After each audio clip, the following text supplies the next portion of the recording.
Hello my beautiful people, welcome back to the channel once again, Global Football View. You know the vibes already. On this channel we talk all things football and we are doing the Premier League Week 4 review show. And with me today I have Mr. James and Mr. Rotino. Mr. Rotino, Mr. James, how you guys feeling today?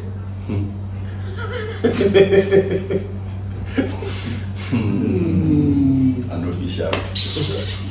Understandable, Mr. Rotino. I saw you guys, you said you guys want to. And you play 2-2, so I don't understand. So we're going to go deep into the games. And first things first, you know what to do already. Like this video, share to your friends, and if you've not subscribed yet to the Global Football View family, we want to welcome you to our family. Click that subscribe button right now. And we are starting from the Etihad. Mr. James, you predicted Manchester City 1, Manchester United 2, and the game ends in a 3-0 defeat. What do you have to say? Well, I think it was a game of small margins because Pep Guardiola flipped the script on us. Usually when we meet them, we counter-attack. But from the very beginning, from the start of the season, I said Pep Guardiola's team have the individual quality to hurt teams when things are not even going their way. And it showed in our game. Where we went to the Etihad trying to dominate Pep's team, and then they showed us how counter-attacking football is played. They showed us how we used to play, and it worked. Haaland, boy, he showed us what he is, what he's made of, and yes, it was. I think we did create enough, but we were wasteful. And then in defense, they were caught ball watching all the time. The last 2 goals came about because we tried to do too much in our own defensive third. And then if you check the last goal, all of our players were in a City half when they broke. So, these kind of things happen. Let's not forget, when you're playing against a team, although I know he will come and say things like, we were supposed to win. We felt like, yes, I felt good. I felt confident going into the game. I thought we were going to win, based on City's form and how we were playing. But then they capitalized on our mistakes, and there was no way Pep was going to lose 3 games on the bounce at the start of in a 5-game start of the season. There was no way he was going to do that. Mr. Rotino, you watched the match. Do you agree with what he said? I mean, I think as a United fan, you have to say rubbish to defend the rubbish they play. So I don't really think I have anything to defend the rubbish he's saying, because we all sit here when he was saying Man U is going to beat Man City and all this blah blah blah, and he was saying something about the defense. Before we start the season, I asked him, "Is he sure this Manchester defense is good enough to play this season?" He said, "Yes, if you can remember vividly." And if you watch the match, the match is not even in favor of Man U anyway, because Guardiola City played the player very well. For me, the question still remains: is Amorim doing the right job for Man U, or he has to go? Can I say something? I have witnesses to this fact. When he came, when we watched the game here, but he didn't watch everything. When he came, the first thing he said was, is this Guardiola's team? They are playing like Stoke City. There's someone here to confirm. Yeah, he said it. So you cannot say we didn't play very well. I'm not justifying what we did. I mean, the 2 goals were individual mistakes, and then the first goal, they all stood because they thought Doku would allow the ball to cross for a corner kick. It was defensive lapses. I mean, we could have easily, had it been Ederson or anybody else in the post, we could have gone 1-0. And even when it was 1-1, we could have still, even when they had scored the first goal, we could have still scored. But then we were very wasteful in front. We had about 15 shots, 2 on target. We couldn't do it. Pep had 2-3 on target, and then they scored 3 goals. So they were very clinical, and they cut through us when Haaland was just there. Haaland and Doku, they left Haaland and Doku up front, and then everybody else was back. And whenever they got the ball, 2-3 passes, they were up there, because my coach made a mistake. I didn't think Harry Maguire was needed, but then he was chasing the game, and he wanted a height, because we had a corner when he brought Harry Maguire. He wanted height up in front. But then, if you see the last 2 goals when Harry Maguire came, it was bad. No, he was running back. Was the last goal. The last goal. He was for the last yes. goal. So the speed, Harry Maguire doesn't have that. He wanted a goal. He wanted someone to are you trying to sit put in front. Lost I'm not putting it on Harry Maguire. Luke Shaw was the one that lost the ball. So why? I'm not blaming Harry Maguire. I blame the coach. I said the coach You made said a you blame mistake. the coach for bringing Harry Maguire. So I'm blaming the coach for a decision he made, an action he took. Harry Maguire is not at fault. If the coach didn't put him in, it wouldn't have happened. No. I said the coach didn't. If the coach didn't, that means Harry Maguire caused the goal. It's simple English. I said the coach made a mistake. By bringing Harry Maguire, that's what you said. So wait though, if you in your life you make a mistake, and someone is saying you made a mistake, if you had not done this, that means the person. That means the person. It's you is not blaming. No, you are not blaming the coach. You are blaming Harry we don't know Harry Maguire. Maguire's strengths. But the We goal know did not his come from strengths, Harry we know his Maguire. weaknesses. It came from Luke Shaw. We know Harry Maguire's strengths. We know his weaknesses. That's what I'm saying. I'm not highlighting Harry So Maguire. who do I I said expect the the coach coach. to bring? I didn't expect him to take Lenny Euro off, because even when Lenny Euro is That caused the second goal. there were 3 defenders that caused all the goals. No, it's yet that caused the second goal because it was pinned down by Edoku. I said 3 defenders caused the 3 goals. I mean, I'm the second blaming the goal. coach. I'm not singling out the player. I'm blaming the coach. I'm blaming coach, not player. Okay, so we've talked so much about the who to blame, who not to blame, and you said something about Ruben Amorim and his formation. Do you think right now the manager needs to go? Because, or listen to what he said, that because a lot of fans are complaining about the formation and they say it's not going to change, but if they need to change the formation, then you have to change the man. Are you in favor of the formation is playing? Because the last time you were saying something that the players you have right now, they're not suitable to that 3 at the back formation. So, For me, I always stand by the one fact that I don't think Manchester United is a club to play that sort of formation. But then, at the end of the day, we've been through coaches since Ferguson left who have tried to play the way Ferguson played. They've tried to play their own way, and we've always had a 4 at the back. Van Gaal at a certain point changed from 4 at the back to 5 at the back, and it was still shit. Excuse my French, but it was still bad. It was very bad. Now the guy is building, and we're building comes pain. Me, I've seen everybody and what they would say. Me, I've seen people say, "Oh, the coach is not good." But then, for me, for this particular game, I think the one mistake he did was trying to dominate City at the Etihad. You don't do that. You don't go to the Etihad. Arsenal won't go there. Liverpool won't go there. You are saying you shouldn't dominate City at Etihad. Last season when you played, it was same formation, same pattern of play you played last season to get a draw. I think you defeated them there. They beat us first. And last season? No, I mean they scored first. Before last season they scored first. You equalized and won the game. Exactly. And today. But you didn't play that that formation of sitting at the back. Yesterday we didn't sit at the back. No. Well, you said like you didn't play the formation of playing counter football last season. Yes, we didn't. Last season we beat them fair and square. And even the last goal, the one Ahmad scored, it was a direct kick from Martinez from our back. Yeah. So it was more of a route 1 goal, and I expected the same thing to happen. And City played the same way. They countered to devastating effect. Do you see any improvement in Manchester United? No, because Manchester United is the only team that play 5 in the back and concede 3 goals in the match. I've watched so many coaches play that kind of information and they concede less. Every match, there's a guarantee man is going to concede. And 3 at the back normally gives you guarantee. But yeah. let's not dwell on Manchester United as if they are the only one that played the match. Manchester City were good on that day because the likes of Haaland and even Phil Foden, who was an outcast in the Manchester City team just recently had an outcast. He was injured. No, it was in the bench, sitting on the bench. We all saw it last season. We all watched. I think we all watched. Even that. No, he wasn't. What am I saying? You can't say he's an outcast. An outcast is Anthony, who was just left to Betis. An outcast. Even Ederson, who was not an outcast, has been sold. So he wasn't necessarily an outcast. Okay. It was injuries and his form was poor. Yes. So let's talk about Manchester City. After watching them play yesterday, do you see them as a part of the title favorite?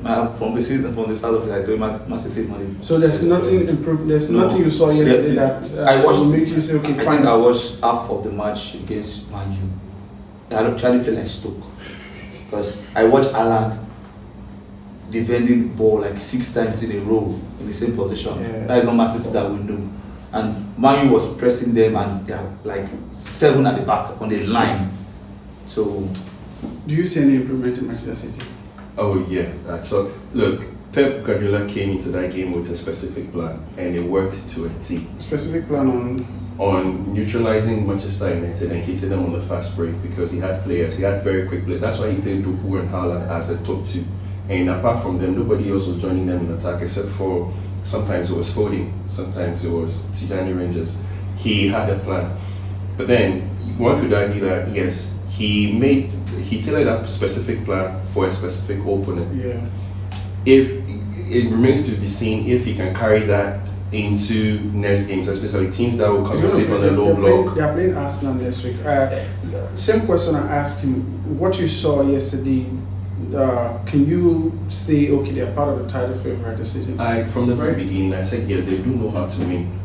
No, And they showed it yesterday, Okay. and they are going to be a part of the conversation. They are going to be a part of the title conversation as long as Pep Guardiola can get his act right, just like he did yesterday. Okay. If he can get his act right. Now, I'm looking at the prediction we made last week. You predicted 2-1.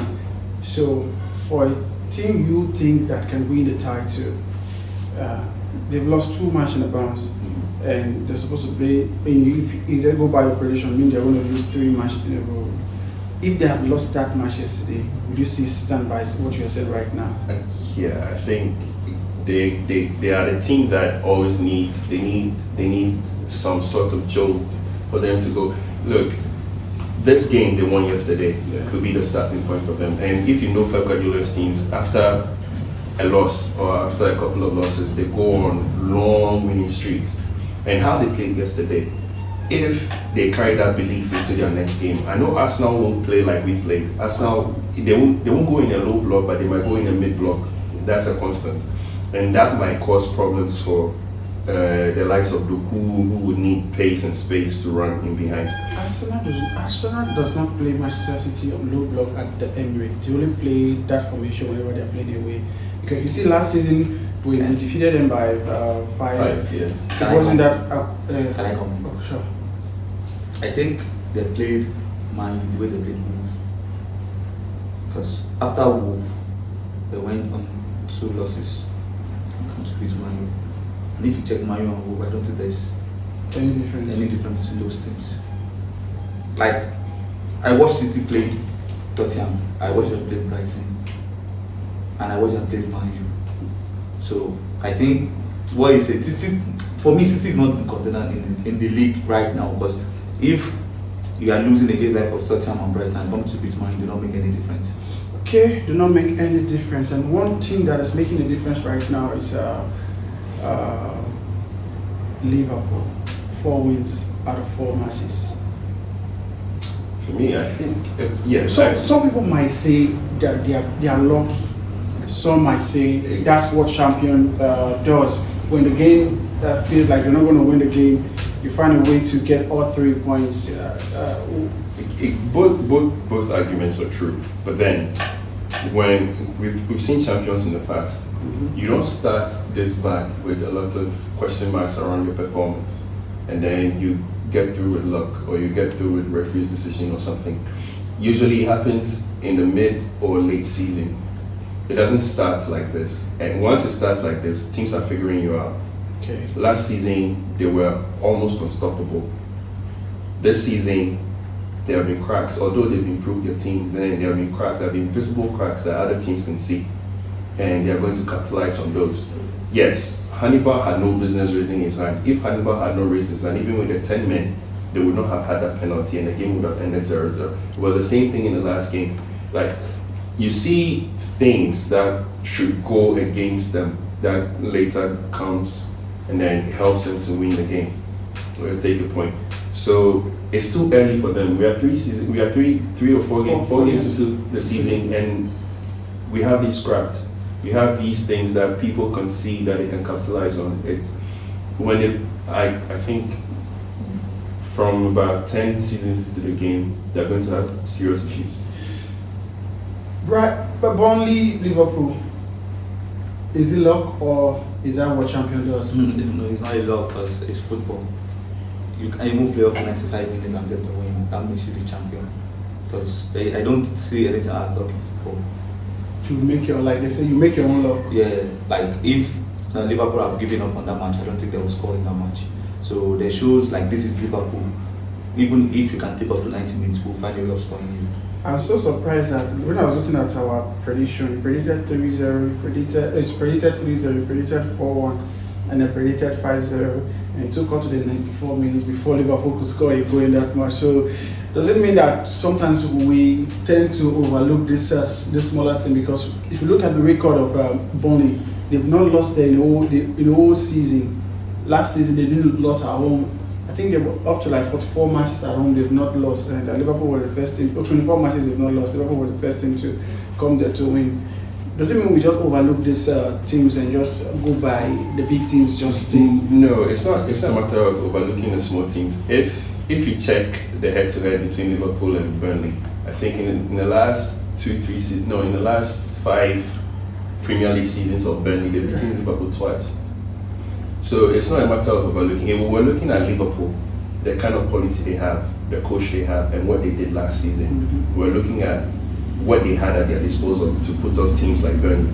It wasn't because we're not disrespecting Burnley. We're looking at Liverpool's power. If you are saying we're not disrespecting Burnley, from our prediction, it feels like we're disrespecting Burnley. It's 3-0, 3-0, 4-1, 5-0 for a team that has not lost in their own for a whole season, and they concede less goal than any other person last season in the whole of English football. So That's it. That's in a division, not in Premiership. If you remember what he said, if Manchester United can beat Burnley, then Liverpool will blow them away. Yeah. You understand? So it's not a matter I think the break and the player going on international yes, that's also a factor. Down because on the normal Liverpool day, this was about 80% of the Liverpool squad were on international break, and some of them went as far as South America. Okay. We are not making excuses for them. Neither are we disrespecting. I just think we are making excuses. That's what I'm thinking, because looking at our prediction, well, that's that. Liverpool currently sits on the log table, 4 games, 4 wins. Do you see them retaining the title? Liverpool. Yeah. I click Liverpool as the favorite to win. With the way they are playing, do you see them retaining the title?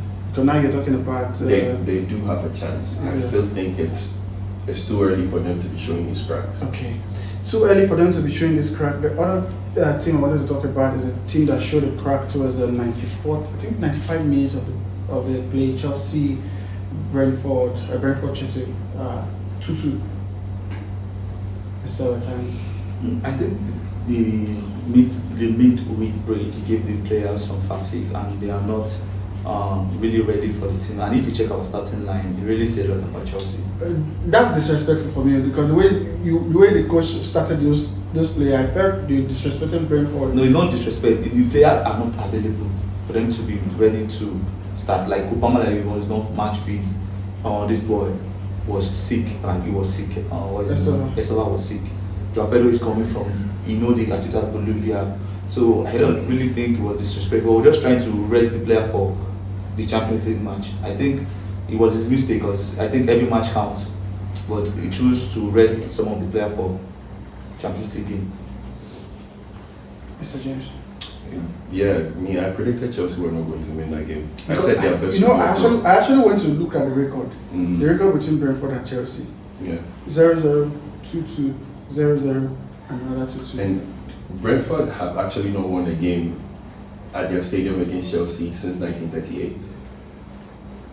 All the games they win in recent times, all the games they've won in recent times, they won at Stamford Bridge. But I knew they were not going to win that game, because yes, there's a Champions League match against Bayern Munich they are looking at, and then the players were coming off long international travels.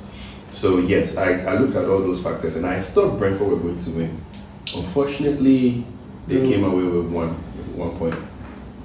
Chelsea in some people's book, part of the conversation for the league title, I know you are trying to play it down, but with World signing, champions. yeah, world champions, thank you for correcting me.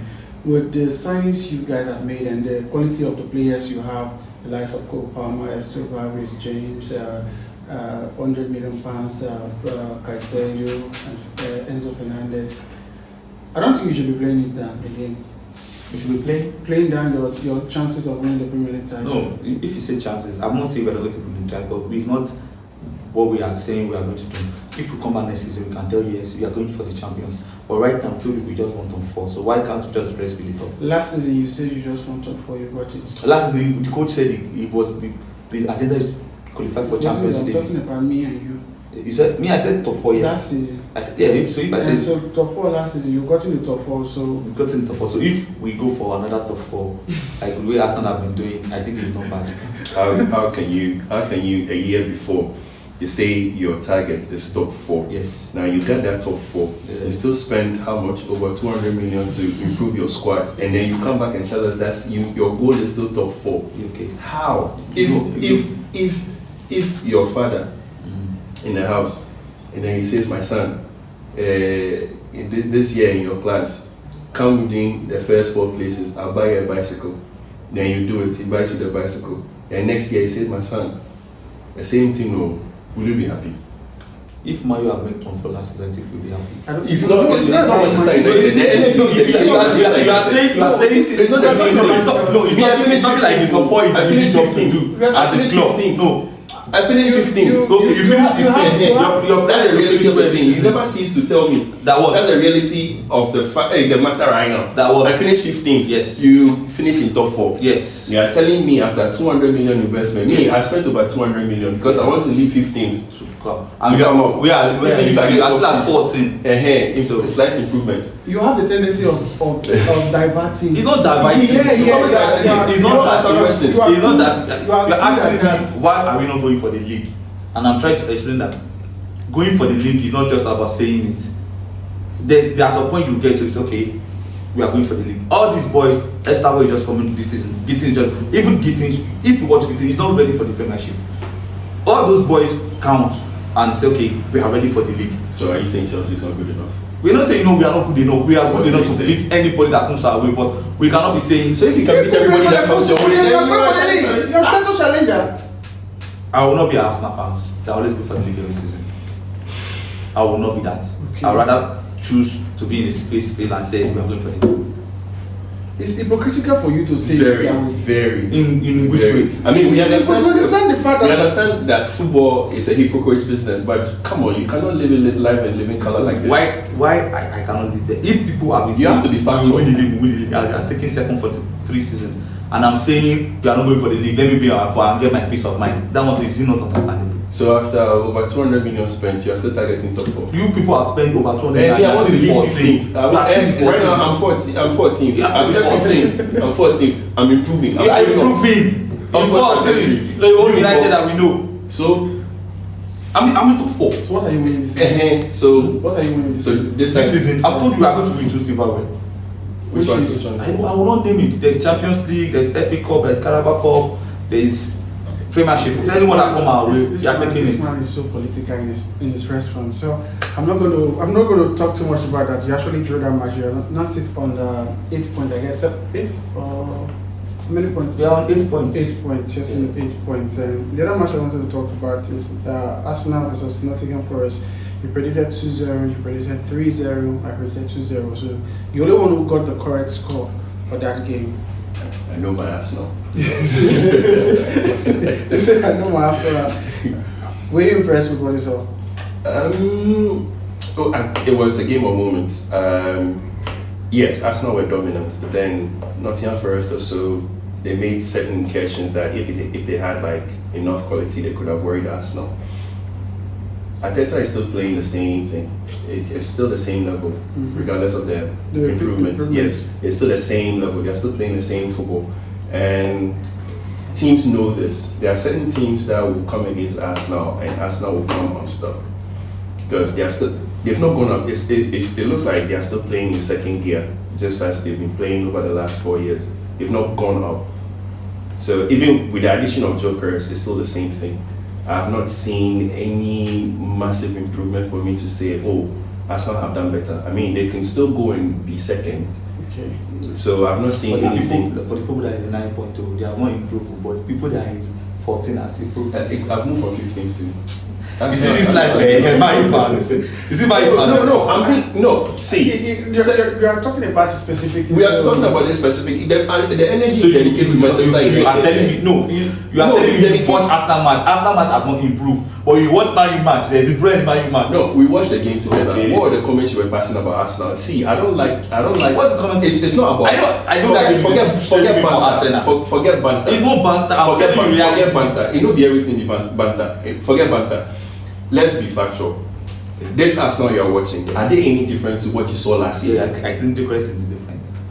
For me as an Arsenal fan, watching them yesterday on Saturday, some things we need to put into consideration. The front three yesterday are all new players. That's the first time playing together. What's his name? Zubimendi is just new to the Premier League.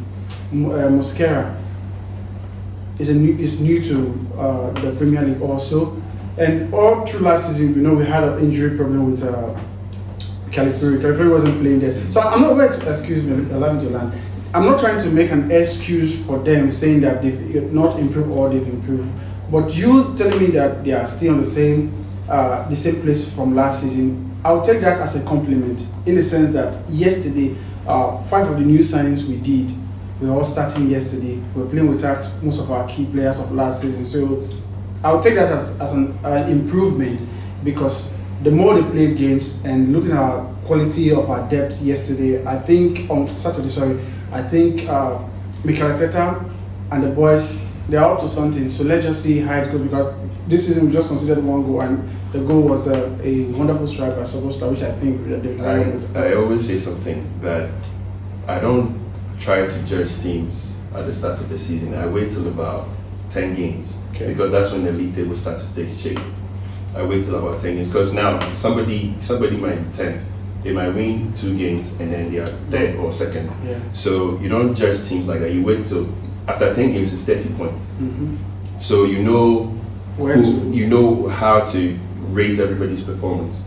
But then it's just one thing I said. I didn't say I've watched Arsenal play 4 games this season, and what I'm saying is, just like you said, it can be a good thing, it can be a bad thing, because there are new players being blooded in. So with Arsenal, I have not seen. It's just Arsenal. This is not a comparison to any other team. Yeah. It's Arsenal against Arsenal. It's Arsenal last season and Arsenal this season. I have not seen any major improvement for me to say, okay, they are going to give whoever will win the league a major run. This is not banter. This is not banter. This is just fact. And if my dear friend would be factual and forget banter for 1 minute, he would agree, because he was here. We're saying Arsenal is always Arsenal, and he has been saying that for how long?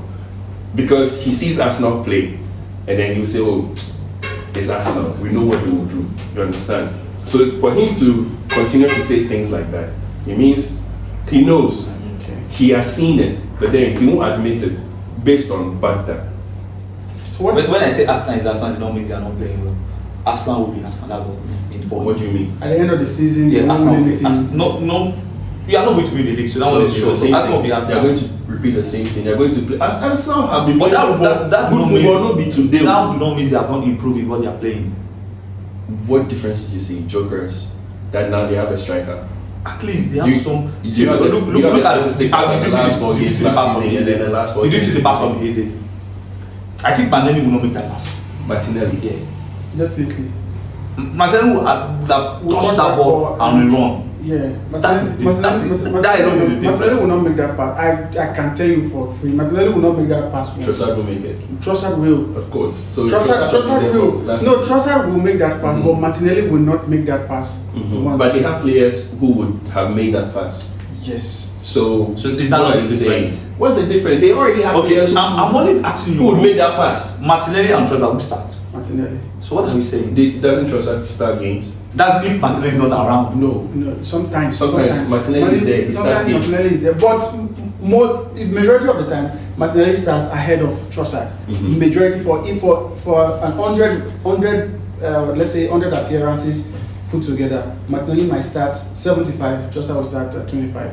That's just it. So that's our prediction from the Arsenal game. You were the only one who got the correct score. Let's just run through the remaining games that were played. Crystal Palace Sunderland, you said 2-2, you said 2-0, I said 2-1, and it ended in a draw, Mr. Otino. 0-0 draw. You predicted 2-2. Yeah, I know the match is going to be draw. Just like the correct score is not. It's not there. It's not there. I didn't really watch the game, and I just watched some clips of the game, and I saw Yeremy Pino missing a one-on-one chance. I think he's just blending into the league, and so probably he might do well in subsequent matches. The other game was Newcastle Wolverhampton Wanderers. Newcastle, you said 3-0, you said 2-0, I said 3-1, and the striker who you have been bashing left, right, and center did the magic for them. Are you eating humble? Are you eating humble by all? I'm not eating humble. It's like when you watch the striker, I watched. But that was a beautiful header. It was a beautiful header, but is he going to get it every day? You cannot predict the future. So I'm just asking a question. Is he going to get that kind of header every day? If they is he going to meet those kind of defenders that is very soft, like in every match? Wolverhampton. What about one of the bad defense of this season? What are you saying? Go and check. If not for Nick Pope, Wolverhampton would have been 2 or 3 goals up in that first half. In the first 10 minutes. That's why we said they have one of the bad defense this season. Nick Pope is one of the defense. No, Nick Pope is for he's a keeper like he's Newcastle defense. If he's not there, I think they have considered. If you put it like that, then the saves Sam Johnston also made will not count for anything. No, he said like I mean the defense. Like he said, the Pope is part of the defense. Yeah, it's part of the defense. The 4 players in front of him or 5 players in front of the goalkeeper and the goalkeeper are the defense. But yes, the people in front of the goalkeeper should have helped the goalkeeper. That's what I'm saying. That's true. Newcastle would have been in like the first 15 minutes. It could have been 3-0 down. If Wolverhampton if their defense was not good, it's not necessarily about the defense. I think the forward line of goals without Franlassi. But that Wolverhampton Wanderers attack on that first 5 minutes wasn't just down to quality, because the balls were played very, very well. It was just a Somonika save from Nick Pope. So Newcastle, their next match, I think this guy is still not back yet. So let's see. Probably he's going to come back against Arsenal in the next match. The other game I wanted to talk about is Fulham versus Leeds United. That game ended in a 1-0 win for Fulham, and the late goal. Mr. Otino, we all watched the game together, and you predicted Fulham going to win by 2-1. I think Leeds actually did wonderfully well in that game. So I didn't really watch I only went to watch the yeah, I like to go. Leeds did very well to hold Fulham to little goal scoring chances in that game, and they also had some good chances to score. I think with more matches, more time in the Premier League, they'll get to understand that this is the Premier League, and sometimes when you get that one chances, you just have to take it and not dwell on thinking other chances are going to come. Did you watch the match? No, I didn't. I just watched highlights. But the thing is, from the beginning, I told you Leeds United will be Leeds United.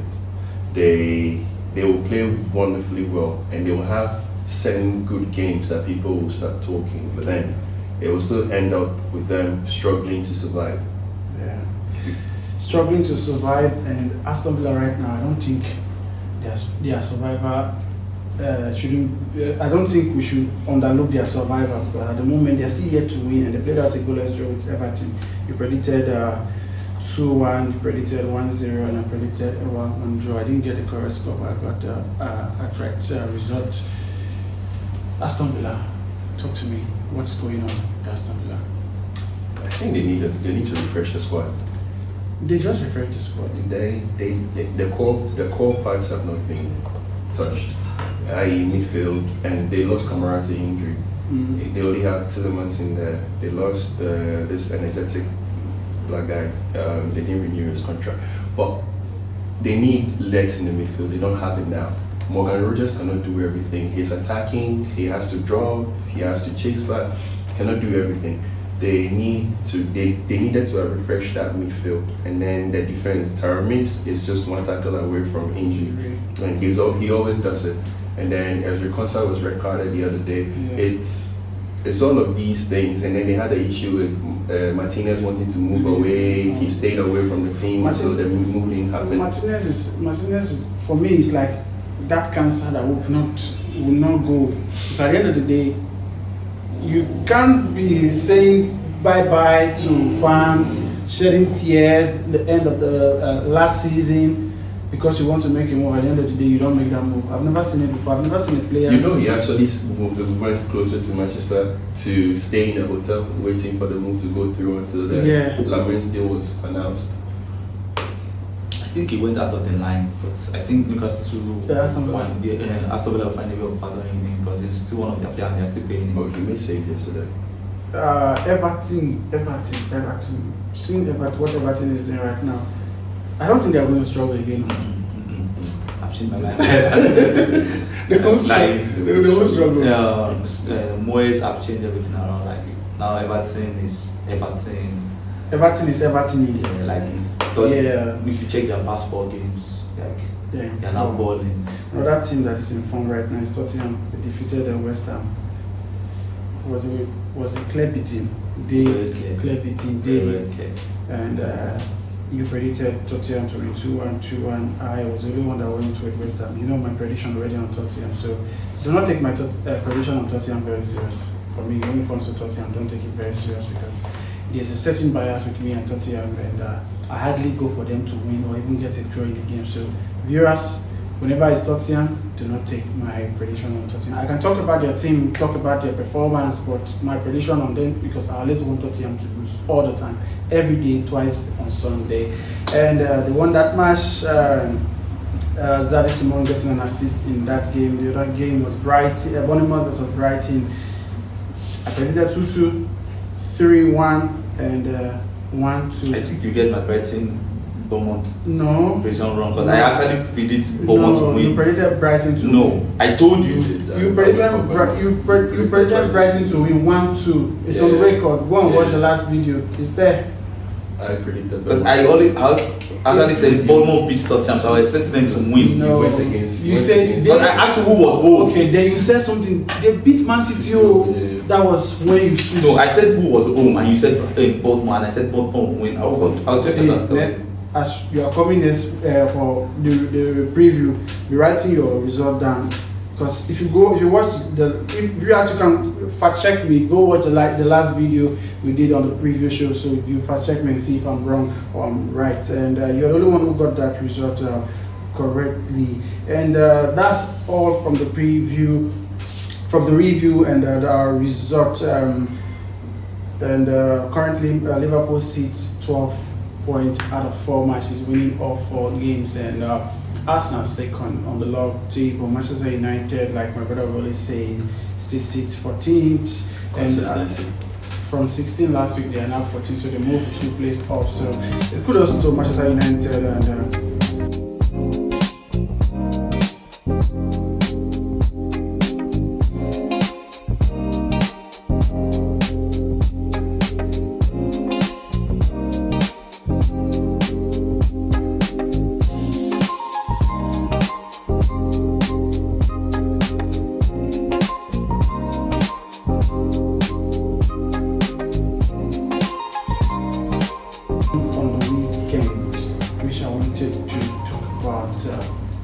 Do you think we should have given a straight red card on the staff on McAllister?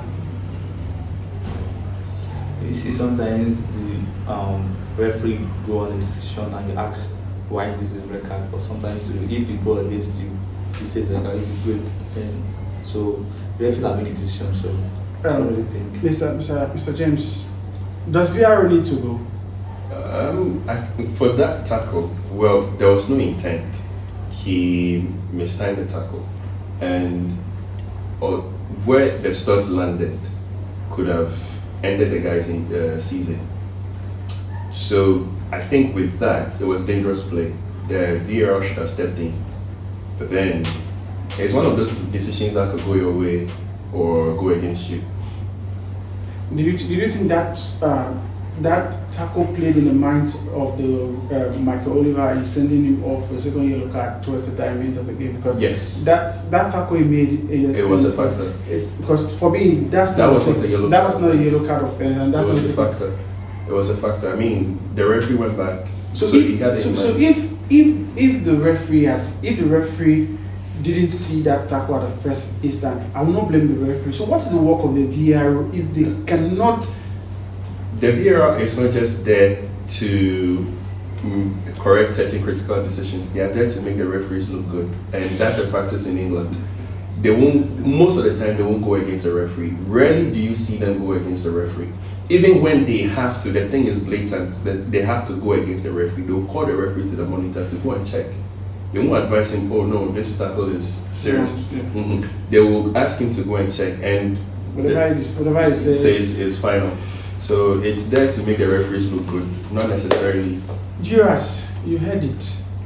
VAR, should VAR go, or you think the referee had cause? For me, I think the referee are the one making VAR look bad, because the technology is there. The technology is just a replay for you to see the actions that have been taken, to see if there's a need for you to change your mind on mistake you have made. But I feel sometimes this, according to what Mr. James is saying, they just use the VAR to support the referee and make them look good. And same question to you: should VAR go? I think VAR should stay because it helps when you're on the good day and it's spoil your game on the bad day. So it should stay. VAR should stay. For me, it should stay, but I think the referees need to be really. They should come to Africa. Like, did you see the VAR use of the AFCONs? The best so far. Best so far in the world of VAR. With that arm ball, Nigeria scored. No. Do you know why AFCON, not the qualifier. No, during the qualifiers, there's no AFCON. No VAR for the qualifiers. It's not the same AFCON we watched. Referee end the game at 80 something minutes. Not it was AFCON. Not that one. Yeah. Not that referee. Not this past AFCON. It was the previous one. The one that ended the game 88 minutes. It was the previous, not 85, not this past AFCON. It was the one before. You know, AFCON is every 2 years. So the guy was hooked. Yeah. Heart palpitations. Just the way needed to go. One referee did. Is this AFCON? Not Ivory Coast match. It was Ivory Coast match. It was a South African referee. I remember. Not this AFCON. It was the previous AFCON. 4 years before, how many years ago? It was not this one. This AFCON, the VAR use of this last AFCON was the best. Even everybody was talking about it. They have never seen VAR. But even that, they called him back. So yeah, they called him back. This AFCON is the first AFCON we are using VAR. The upper AFCON we didn't use VAR. We use VAR. Oh, the upper one we didn't use VAR. That's why that thing happened. No, the VAR called him back. The guy said, I've closed the match, I've closed the match. For the final whistle, and then he was called that, no, you still have 5 more minutes to go.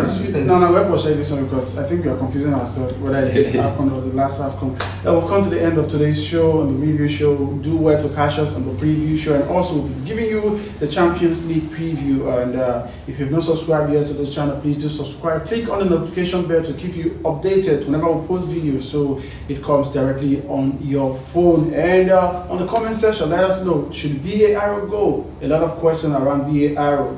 Does Arsenal have the credentials to topple Liverpool from the league title, or have Manchester City come back? And those are questions left for you to answer in the comment section. Thank you guys for being on the show today, Mr. James and Mr. Rotino. Hopefully your club will win your next matches. And to give you breaking news, it's Manchester United versus Chelsea next week. And we'll be here to give you the preview of that game. So till we'll come your way next time, stay safe.